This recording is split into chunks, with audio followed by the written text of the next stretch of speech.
Hi guys, welcome back. Another Cyberdroid update. Told a little fib at the end of the last one, said see you in preview 3, but it's now preview 2C. I just thought I'd share this little update with you all. So what's gone on really? Well, if we just run a game, so now you see this is the title screen, and that's been integrated. Just prior to this, I was just actually chasing a little bug on the quitting back to the title screen, but I think that's now finally squashed, so that's good. But yeah, so you'll probably see the similarities to the original Cybernoid game. For those familiar with the original, that is. So the rotation of the actual perimeter thing, whether it would be just the graphic going around in the 4 directions there. I think that's something that was a feature on the first 2 games that Nick Jones had done with the graphics. Just this simple little effect.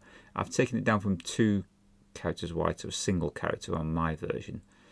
The stars, obviously, there were plenty of stars on the first one. I think there were more on Cybernoid 1, the original. I think they were not as far across the screen. I think they had a limited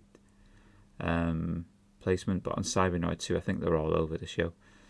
And the only other thing on this at the moment is that I put the ship up there, just under the eye for the Cyberdroid, but the 3 obviously donates it's a Mark III Cyberdroid craft, so I thought I'd do it there. I thought it kind of looks alright. Now I'm sure people are going to ask, if you press 5 to start the game, can you have the ship moving off the screen or something before it starts? I thought about it.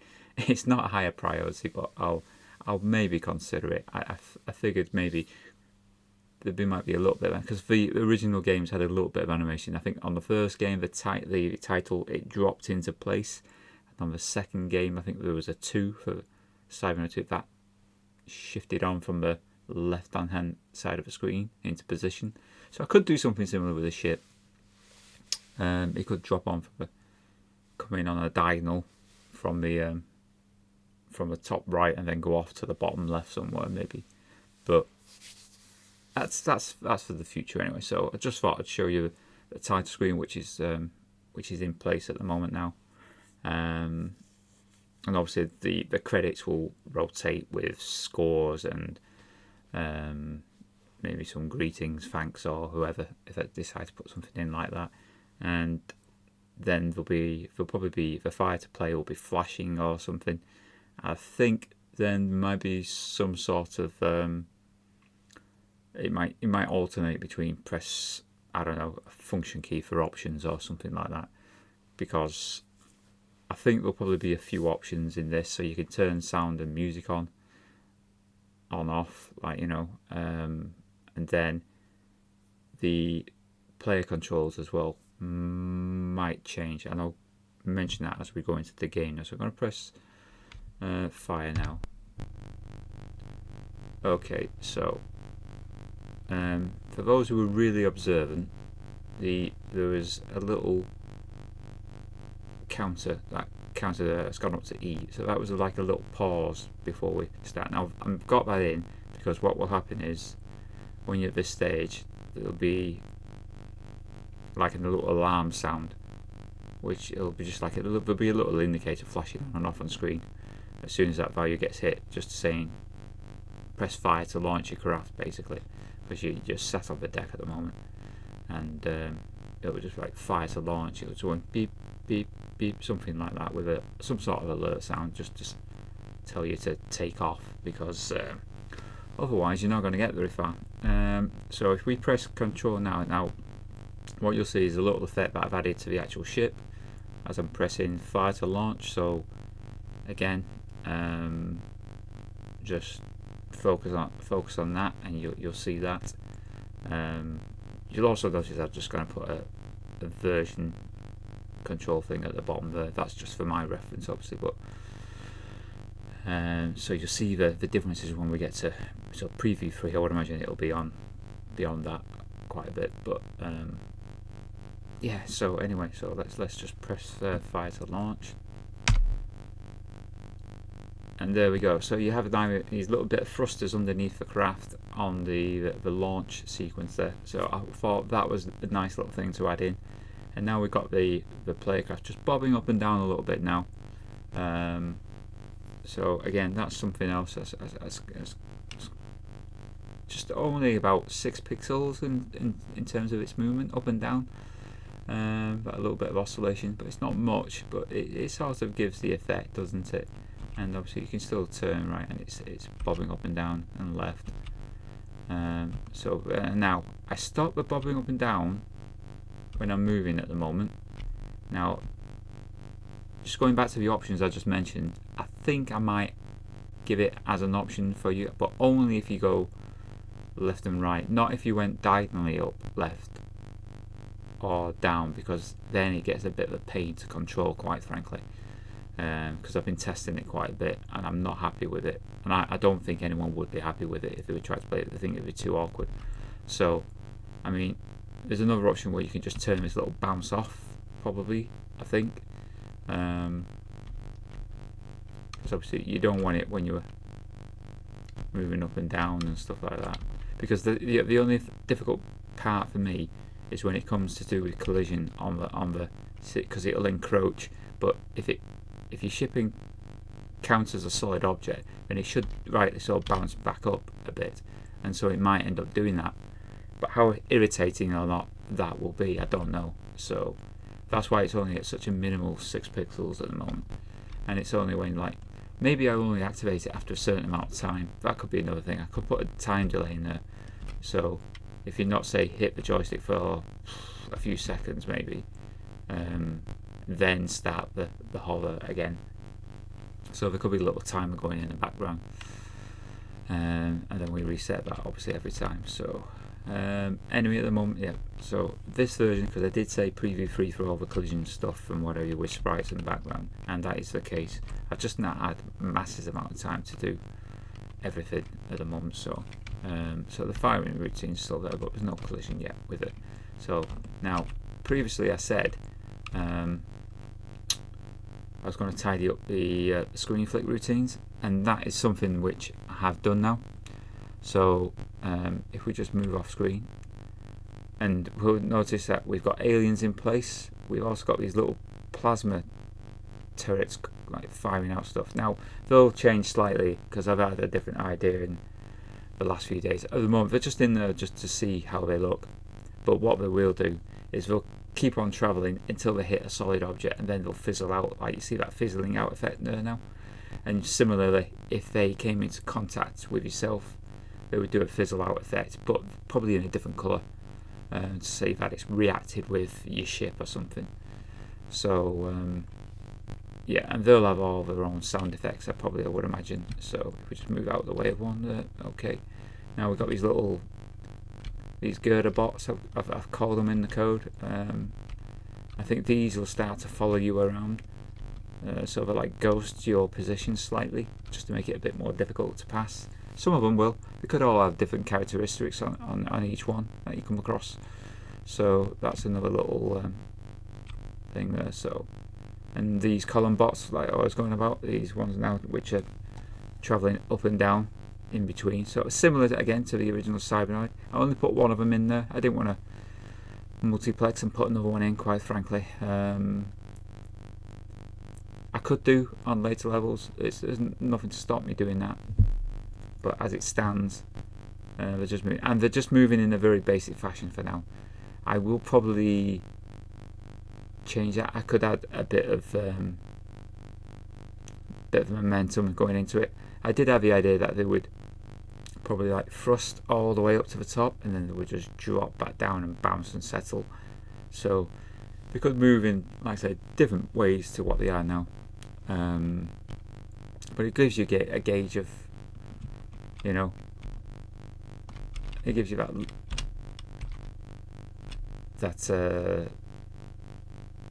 familiarity with the first game, I think, really is what I'm trying to say there. So Yeah, and these little plasma things. I think these are just a little bit extra, just something else to avoid. And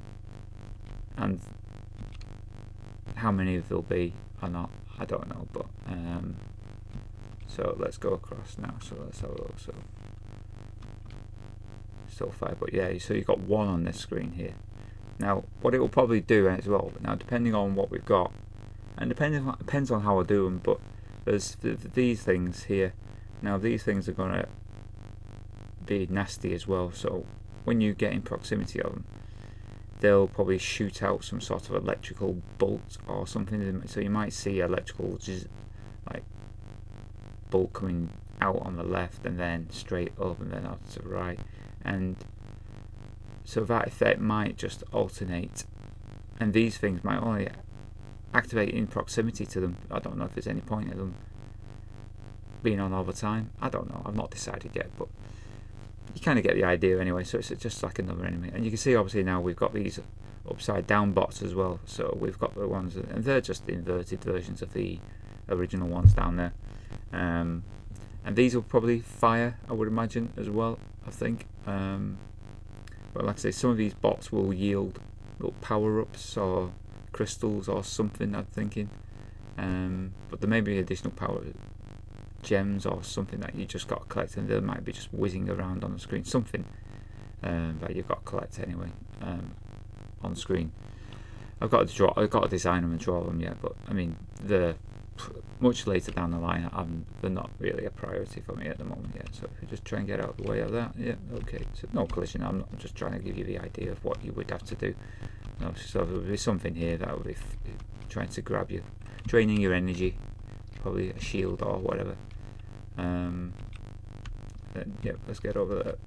Again, I've only left that as going up and down for now. It could go side to side, this little bot here. Or it might be a different one in the final game, who knows. Now, you'll see on this screen here now, at the moment, there's a glitch there with things. But this is what I was saying, where these plasma things, and it's starting at a higher position than it would be, but it would actually collide with the background, and then it would fizzle out. So that's still work in progress at the moment. But it gives you a sort of idea of, you know, what I'm doing, and that's just going to a different sprite, because this whole section down here it's in a different area of the 64 now. That is under the kernel area. What was the kernel? I've banked that out. So that frees up when you're doing a HUD. That frees up essentially more characters in your main character set, so you don't have to have any characters in your main character set for your game. You can keep it all purely for the game. So that's another thing if you're writing a game you're thinking about, and you don't want too many characters in there which are going to be used up. So if you think about the alphabet, 26 letters in most countries, and then you've got 10 numbers, 0 to 9, and then maybe punctuation and bits like that. It all adds up, so that's 36, 40 characters you might be using just to put a load of numbers and letters on screen. It all eats into those 256 characters that you've got available. So the way to do it is just to put a split in, switch to VicBank to VicBank 3 or 2 or whatever you're going to be doing, and then print out stuff and then switch it back somewhere down here when you're out of the screen area, ready for this next bit. But yeah, so again, what else have we got? Yeah, so we got the bots again in the correct positions. This is screen 4 at the moment, yeah. And you'll notice how there's some little blocks up here blocking the actual way. So if you remember in the original game, you used to shoot a lot of blocks on screen. There'd be hundreds of them, and to fight your way through. But I've got a few in a few places on this version of the game. So it'd just be a quick blast, and then you would go through if you wanted to go through up there. So this was screen 5. This was all I was going to show last time, but I'll probably just show screen 5, but as a final as a final screen. But what else have we got? I think anything else I've been missing while I've been saying? Can't think now. It's late. There's some. I think what I've done with some of the pipe work on the opposite side, which is in the shades, I changed the colour of it to like a grey and dark grey and blue, rather than obviously this light grey on one side. So it's now, it looks more like it's in shadow from on the opposite side. So anyway, let's go into screen 5. So again, we've got another little plasma thing up there. I don't want to show you too much because it'll just give the game away. I'll probably end up redesigning it anyway from what I've shown you, just to make it more of a challenge. So these are in unison, which is a bit odd because normally they're staggered, but they have been. It depends on the timing and how far you get into the screen. But I'll sort that out. There'll be completely different positions on this, so it's all still early setup anyway. What was I going to say? Yes, that looks like a little landing pad, and it was going to be that idea. I might move it, but there are going to be certain points where you'll be able to just land your craft. So, and then that will be again for like an energy recharge or something, or maybe just to save your position in the game, like a start point. If you get killed, then you go back to your start point, which might be that pad. You'll take off there instead on the next time. So yeah, it could be something like that. But then again, it could be just a top up of energy or something like that, or you've got to rescue somebody maybe. I don't know. It could be anything yet. But the idea is there, and it's in situ. So like I say, I don't want to go any further into the rest of the screens. It just spoils it, and then until we get to somewhere decent where it becomes a proper game. So but yeah, progressing, like I say, when I can. I think the only other thing I'm looking at the moment is these like, yeah, we've got a few stars on the screen in the background. I'm going to make that random. So before it draws the screen, it'll just I'll increase the number of stars in the background slightly probably, and then but it'll just be randomized, so they'll be in different positions. It won't be in the same position every time. I'm thinking, so just again, it's just something, it's a cosmetic thing. But well, what else has been going on? I've designed some other effects, so I've designed some other sprites, but they're not visible obviously in this demo at the moment. But it's progressing, like I say, in the background. So you know, when I can get to it. Preview 3 again should show all the collision stuff. I've been looking at code for other games I've written already, so or bits of games, and looking at how to adapt those routines into this game. So it should be okay. I wouldn't have expected it to be too difficult to integrate them. So